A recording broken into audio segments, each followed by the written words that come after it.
don't know why 21, something just felt right about it. Plus, I started brainstorming, and that's what I landed on, so I'm going with it, okay?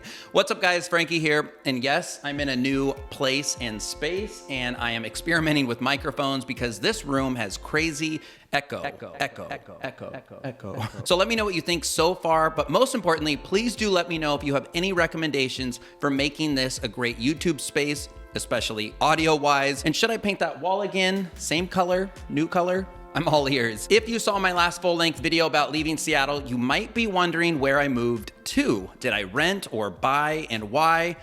Well, I'm not yet ready to discuss that just yet. I wanted to be able to show and not just tell because the place is still a true mess, but I will pepper in hints throughout perhaps and share an image at the very end, so stick around. Today is a reflection video, truths and lessons in philosophy, my thoughts about my financial independence retire early journey, almost 4 years after resolving to get good with money from scratch once and for all. Like if you like, subscribe if you love, and let's dive right in.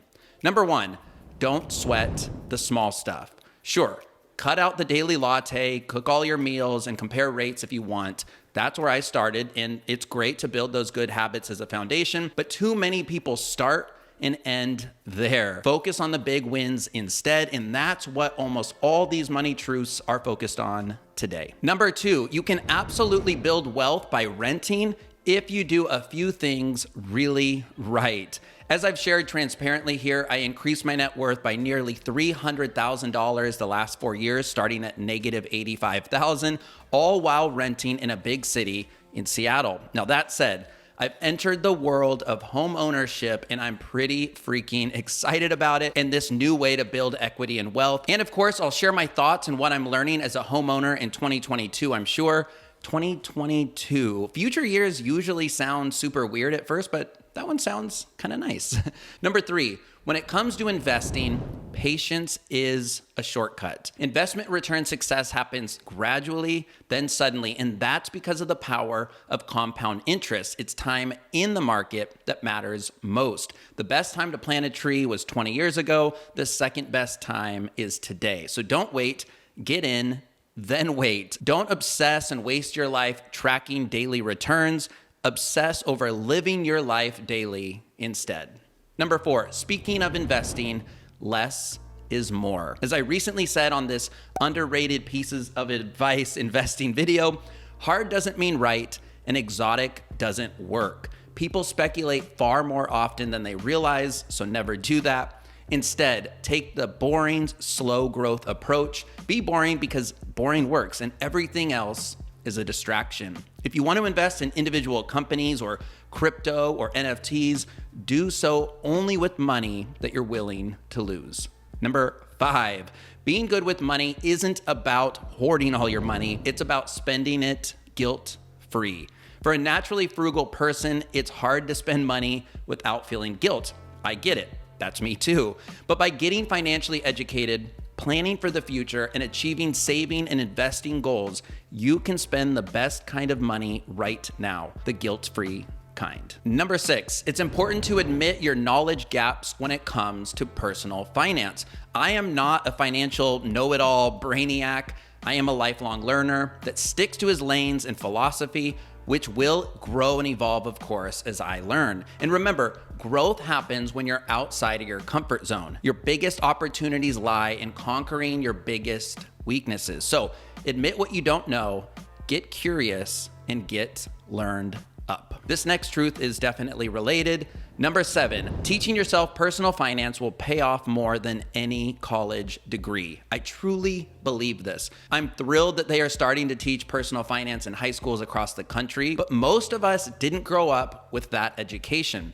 We learn mainly from friends and parents and maybe some guru that we saw on an infomercial, and oftentimes that advice we got was outdated or flat out wrong. So it's up to you to teach yourself money. But truthfully, it's never been easier. There are tons of free resources out there, especially here on what I call YouTube University. So be sure to subscribe here and watch more. let's hang out more often.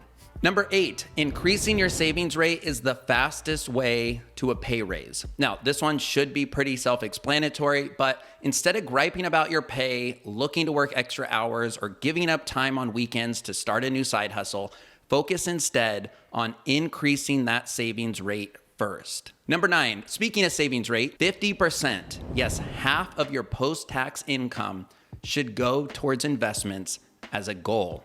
Because as I always say, save and invest half, retire twice as fast. And I have a book coming out by the same name. Well, sort of. It's called Save Half, Retire Fast. I'm hoping to get that pre-order up in the coming weeks, so stay tuned, or find it on Amazon if you're watching this in the future.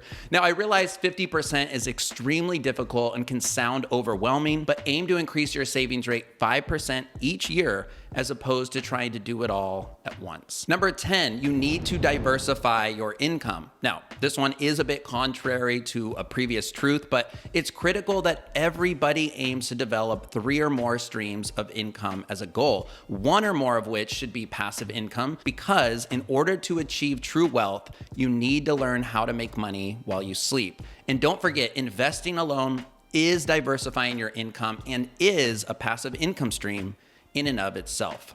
Number 11, when it comes to starting a side hustle, follow the money and see where it goes. Yes, I just quoted Hamilton. Yes, it's the greatest musical in the history of ever. Fight me in the comments. The point here, though, isn't to chase trends, but to monitor them and see what sticks. If a friend started a side hustle that you're interested in, ask them how it's going. Has flipping NFTs caught your attention?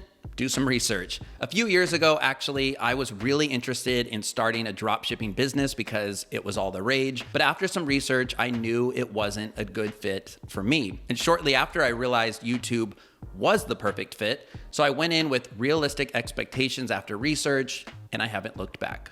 Number 12, in order to know where you want to go, you need to know exactly where you stand. Know thy numbers, because even if you don't want to budget, you do need to track. That will help you set challenging but feasible financial goals.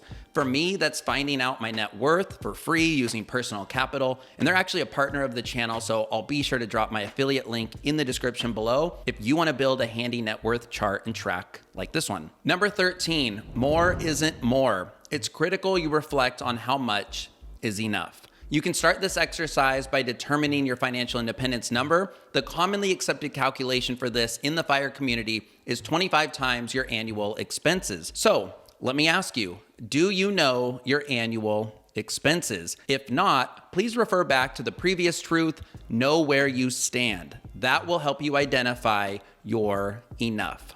Number 14, related, is to build wealth for the right reasons. Those reasons for me are twofold. The first is buying back my time and freedom. That's the whole point of FIRE. Reason number 2 is that getting on the path to financial independence allows me to be more capable of helping others, whether that's via educational content or donating to causes I believe in. Help yourself, then help others if and when you can. Number 15, also strongly related, I believe that there's such a thing as financial karma. Earn your money honestly and spend your money honestly. Give and pay it forward. As Ken Honda explains in his book, Happy Money, your money should smile when you receive it, and your money should smile when you spend it and put it back out into the world. Number 16, it's very healthy to choose one thing that you love that you will never sacrifice your spending on or feel guilty about. You get one thing you won't sacrifice or frugal out of your budget. Whatever comes to mind first as I say that, consider making that your one thing. Mine used to be going to sporting events. However, now that I moved out of the big city, I've decided it's going to be going out to restaurants more often. Of course, everything in moderation. So instead of once a month, we might go out maybe once a week without hesitation. I'd love to hear your one thing if you're willing to share in the comments. Number 17, express gratitude for what you have and aim to lust for nothing. Social media will make you lust for everything, so stay off of that. Except for YouTube, obviously. All right, let's be real. I'm really just talking about Instagram here. Even I have been got by ridiculously good Instagram ads. And let me ask you this. Do you ever feel better after spending 10 or 20 minutes scrolling on social media? I know that I sure don't, and sometimes I'm $10 to $20 broker. Envy is the root of unhappiness, so is mindless time wasting and spending. Number 18, the FIRE movement is alive and well. Those that hate will probably retire late. During the pandemic, there were lots of articles about how the FIRE movement was dead. It couldn't survive these crazy times. This very non-official chart shows the largest spike yet for FIRE movement searches via Google in the summer of 2020. There are almost 1 billion search results for FIRE movement. Again, maybe meaningless. This article, though, says it's gaining popularity with millennials. Look, I don't know how to prove this one. I am definitely biased with rose-colored glasses, but I can tell you this with confidence.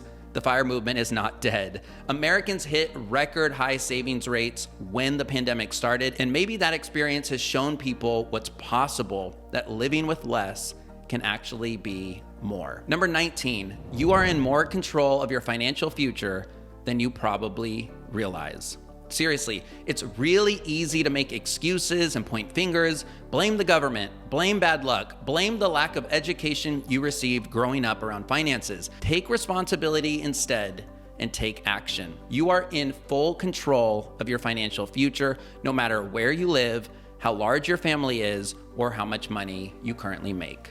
Number 20, enjoy the ride. Now, don't let yourself miss out on the best part of reaching financial independence, which is the journey.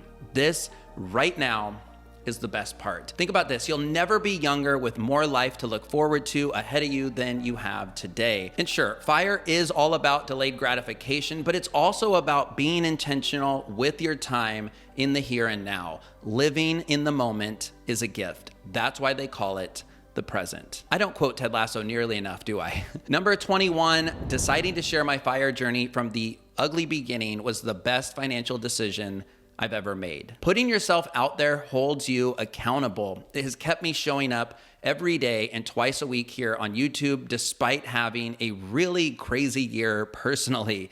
It has forced me to reflect constantly and grow exponentially. It's forced me to slow down and focus on what I can control and what matters most. And I can only hope it has and will continue to inspire people out there. Even if it's just one or a few people, this will all have been worth it.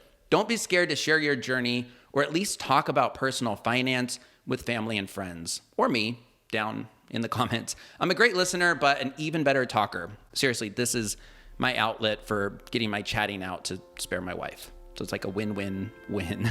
Those are my truths as of this moment in time. Things that I've learned and believe in about money and FIRE. Hopefully one or more truths stood out and resonated with you today. Now I'm off to Thanksgiving dinner with family, but I did promise you an image, a sneak peek at our new place. So here you go. My favorite room in the house, the kitchen.